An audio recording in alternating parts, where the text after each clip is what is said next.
정부가 최저임금 산정 기준이 되는 시간에 주휴수당과 같은 유급으로 인정되는 시간, 즉 주휴시간을 합산하는 것으로 인건비 부담이 커지면서 이른바 알바 쪼개기를 하는 곳이 늘고 있습니다.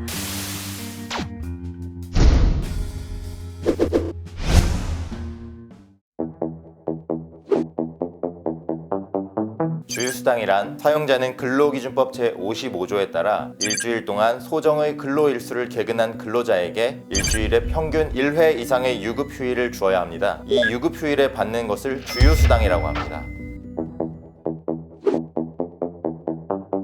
주휴수당은 근로기준법에 명시되어 있는 것인데 근로기준법은 원칙적으로 5명 이상의 상시 근로자를 사용하는 모든 사업이나 사업장에 적용되는 것입니다. 그런데 주휴수당에 관한 규정은 근로기준법 시행령 등에 의해서 4인 이하의 근로자를 사용하는 사업 또는 사업장에도 적용되기 때문에 근로자의 수와 관계없이 모든 사람이 주휴수당을 받을 수 있습니다. 다만 몇 가지 조건이 있는데 일주일에 15시간 이상 근로를 해야 하고, 그리고 소정의 근로일수 동안은 개근을 해야 하며, 그리고 다음 주 근로가 예정되어 있어야 합니다. 만약 금요일까지 일하고 퇴사하는 경우에는 주휴수당을 청구할 수 없습니다. 일반적으로 월급 근로자가 받는 급여에는 주휴수당이 포함되어 있는 것이 일반적입니다. 그런데 2020년 최저시급을 기준으로 해서 월 급여가 179만 5,310원에 미달하는 경우라면 주휴수당이 포함되지 않은 것으로 볼 수 있습니다. 이 경우에는 주휴수당을 사용자에게 청구할 수 있습니다. 일주일에 15시간 이상 근로하는 근로자의 경우에는 최저시급 8,590원에 주휴수당이 더해진 1,308원 으로 자기의 시급을 계산하면 됩니다. 1,308원에 자기가 일주일 동안 근로한 시간을 곱하여 계산한 급여가 자기의 주급이 될 것입니다.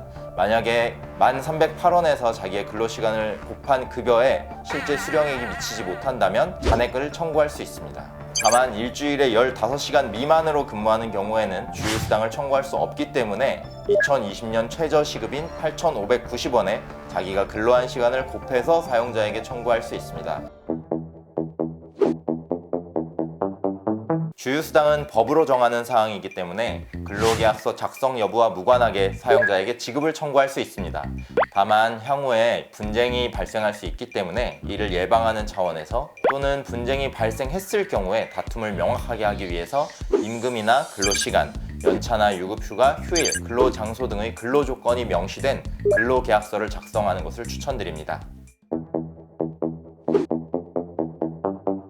주휴수당이 포함된 급여를 받으신 경우에는 앞서 말씀드린 것처럼 2020년 최저시급을 기준으로 해서 최저 월급여는 179만 5,310원, 주휴수당이 포함된 최저시급은 1,308원을 기준으로 자기의 근로시간을 곱해서 실제 수령액과의 차액을 계산하시면 됩니다. 이 경우에 기준액과 실제 수령액이 차이가 있는 경우에는 잔액만큼의 지급을 청구하시면 되지만, 이미 포함된 금액과 수령액이 동일하거나 또는 수령액이 더 많은 경우에는 별도로 주휴수당을 청구하실 수는 없습니다.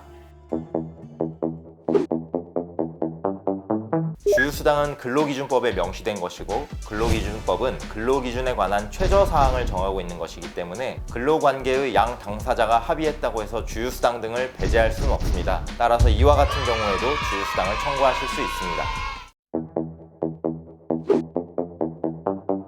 주휴수당은 임금에 포함되는 것이므로 사용자가 임금 체불을 한 경우에는 고용노동부에 민원을 진정할 수 있습니다. 근데 진정을 하더라도 고용노동부에서 소요되는 시간이 길고 사용자에게 고용노동부가 임금 지급을 강제할 수 없어서 이 경우에는 별도의 민사소송 등을 제기하여 임금 지급 청구 소송을 하여야 합니다.